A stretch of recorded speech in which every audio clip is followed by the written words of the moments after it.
কলকাতার সরকারি হাসপাতালগুলির মধ্যে আরজিকর মেডিকেল কলেজ এবং হাসপাতাল অন্যতম।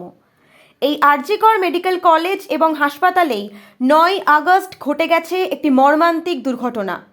অন ডিউটি মহিলা ডাক্তারের ধর্ষণ এবং রহস্য মৃত্যু নিয়ে আন্দোলন চলছে গোটা হাসপাতাল চত্বরে। আরজিকর মেডিকেল কলেজের পাশাপাশি কলকাতার অন্যান্য সরকারি মেডিকেল কলেজগুলিতেও চলছে আন্দোলন। তাদের দাবি, স্বাস্থ্যকর্মীদের নিরাপত্তা কোথায়?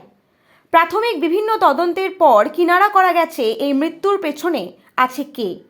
মৃতদেহের পাশ থেকেই পাওয়া গেছে একটি ব্লুটুথ ইয়ারফোন এবং সেই ইয়ারফোনের সূত্র ধরেই অভিযুক্তকে ধরা হয়েছে, যার নাম সঞ্জয় রায়, যিনি আদতে একজন সিভিক ভলেন্টিয়ার।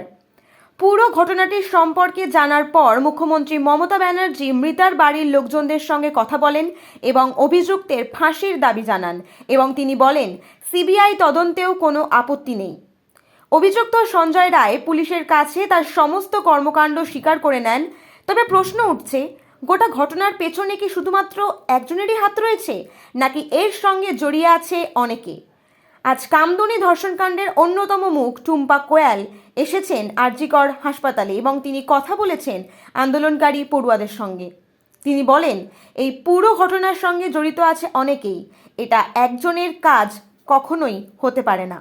যে রেপ একটার পর একটা ঘটেই যাচ্ছে, কিন্তু কোনো রকম ভাবে বিচার হচ্ছে না। একজনকে তো গ্রেফতার করা হলো সঙ্গে সঙ্গে। এখানে দেখুন, একজনকে গ্রেফতার করা হয়েছে, সেটা সিভিক ভলেন্টিয়ার। একজন সিভিক ভলেন্টিয়ার যখন গ্রেফতার হয়েছে, এখানে একাধারে কাজ নয়, এটা সম্পূর্ণ একটা গ্যাং রেপ।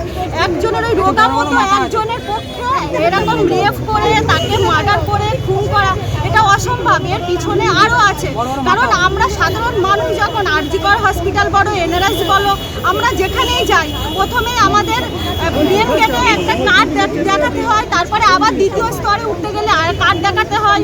অনেক প্রশ্নের মুখোমুখি হতে হয় আমাদের পেশেন্টদেরকে দেখার জন্য।